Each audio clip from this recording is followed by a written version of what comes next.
لما بتفتح التلفزيون وبتجمع كل أفراد العيلة قدامه اعرف إنهم على طول بيتفرجوا على برامج مقالب.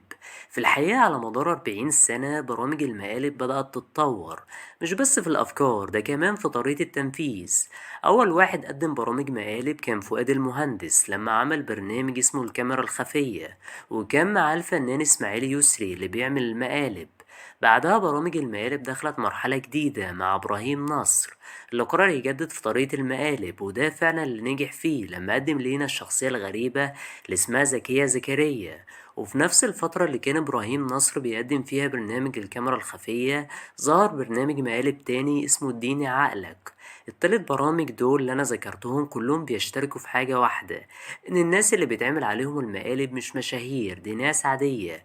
عشان كده في ناس كتير بتفضل البرامج دي لأنها حقيقية وجاية من الشارع. من 2011 ل 2025 فضل رامز جلال محافظ على وجوده في رمضان كل سنة من خلال برامج المقالب. بس السؤال الأهم هنا ليه رامز أدمن برامج المقالب، وإزاي فادته وضرته في نفس الوقت؟ كل ده هتعرفوه أكتر في فيديو النهاردة، بس قبل ما أكمل كلامي ياريت يا صاحبي تكون جهزت كوباية الشاي لأن المشخصاتي هيبدأ الحكاية. بداية الحكاية بتكون في سنة 2011 لما بقرر قناة الحياة إنها تحيي برامج المقالب وتجدد في طريقة تقديمها على الشاشة المصرية.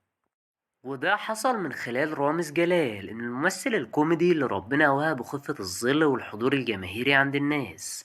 رامز بدأ سلسلة برامجه ببرنامج رامز قلب الأسد. فكرة البرنامج دي كانت قايمة على إن في أسد بيجيبه عشان يرعب الضيف في الأسد صير. البرنامج كان حلو جدا وحقق نجاح كبير، وده اللي خلى قناة الحياة بسببه تنتج رامز ثعلب الصحراء. البرنامج ده بالنسبة لي أنا هو المفضل في برامج رامز كلها. البرنامج كانت فكرته كلها قايمة على مجموعة مسلحين ملثمين بيوقفوا أتوبيس وبيخرجوا الناس منه، وبيكون رامز من الملثمين دول. وبتنتهي رحلة رامز مع قناة الحياة ببرنامج رامز على الخامون. في ناس بتتفرج على رامز عشان تشوف الكوميديا بتاعته، وناس تانية بتتفرج عشان تشوف نجمها المفضل، وفي ناس تانية بتحب تسمع أغنية البرنامج اللي بيغنيها رامز جلال كل سنة ببرنامجه. رامز مقدم ممتاز على فكرة، يعني لو قارنته بمحمد رمضان فطبيعي رامز يكسب. بالرغم من نجاح رامز في برامج المقالب إلا إن في بعض الاتهامات اللي اتوجهت له بسبب برامجه، ومن ضمن الاتهامات دي التنمر. رامز بيتنمر على أي ضيف بيجيبه معاه في البرنامج، وناس تانية كانت بتقول على البرنامج إنه مش حقيقي وإن رامز بيدفع لهم فلوس عشان ييجوا. بعد الثلاث برامج اللي قدمهم رامز مع قناة الحياة، رامز بعد كده راح لقناة ام بي سي مصر اللي قررت انها تستثمر فكرة المقالب من خلال برامج زي رامز قرش البحر ورامز واكل الجو ورامز يلعب بالنار، اللي كان بالنسبة لي اخر نسخة حلوة من برنامج رامز جلال. لان بعد كده برامج رامز بقت وحشة والافكار بتاعتها عادة بقت ساذجة، وبقى باين قوي انها مصطنعة. رامز عمل مقالب في نجوم عالميين زي شاروخ خان وانطونيو بانديراس وستيفن سيجال وغيرهم. رامز جلال برامج المقالب فادته وضرته في نفس الوقت. رامز مهنته الأساسية ممثل، لكن برامج المقالب خلته أصلا ما عادش يهتم بالتمثيل، وعشان كده هتلاحظ إن رامز بقى مقل جدا في أعماله.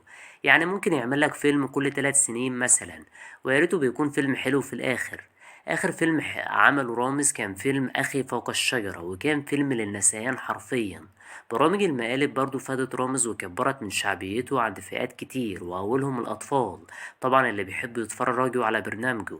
وفي نهاية الفيديو حابب أعرف رأيك، ايه أكتر برنامج بتحبه رامز جلال؟ وهل مستني برنامجه الجديد في رمضان 2026 زي العبد لله ولا لأ؟